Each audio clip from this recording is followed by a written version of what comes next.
অবশেষে আমরা মুক্তিনাথ এসে পৌঁছালাম। আজ ভোর 6টার সময় পোখরা থেকে শুরু করেছিলাম। মাঝে 1.5 ঘন্টা রাস্তায় ধসের জন্য সময় নষ্ট হয়েছে। প্রায় 165 কিলোমিটার রাস্তা, কিন্তু আমাদের আসতে অনেকটা সময় লেগে গেল। মাঝে বেনিবাজারে আবার একটা রোড পারমিশন করাতে হলো।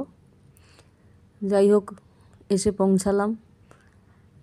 মুক্তিনাথের রাস্তায় হাঁটছি, পাশে পার্কিংয়ে গাড়ি রাখা হয়েছে।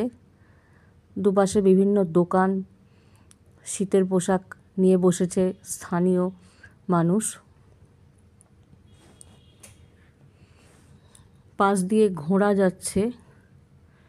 যারা হাঁটতে পারবে না তাদের জন্য ঘোড়া বা ডুলি দুটোরই ব্যবস্থা আছে।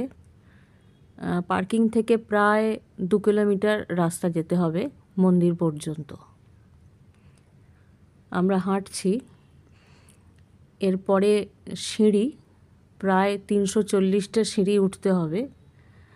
অনেকে পারে না বলে তাদের জন্য ঘুরপথে ঘোড়া রয়েছে বা ডুলি রয়েছে। আশেপাশের দৃশ্য খুবই সুন্দর। অনেক রাস্তা, দুর্গম রাস্তা পেরিয়ে আমরা অবশেষে মুক্তিনাথের দর্শনের দিকে যাচ্ছি। এই সেই হরিক্ষেত্র, যার উল্লেখ আছে পুরাণে, মহাভারতে। মনটা আনন্দে ভরে উঠছে।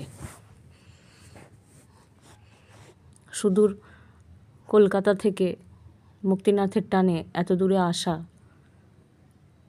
যার জন্য তাকে দেখতে যাচ্ছি। এই সেই মুক্তিধারা, 108 মুক্তিধারার জল মাথায় নিয়ে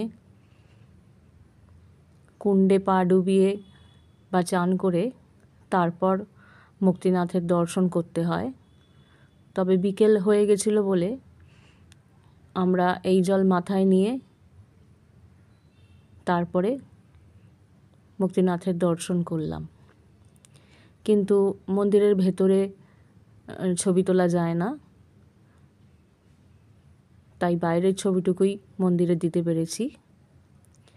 আর ভেতরে তো শালগ্রাম শিলায় তৈরি শঙ্খ, চক্র, গদা, পদ্মধারী নারায়ণের মূর্তি।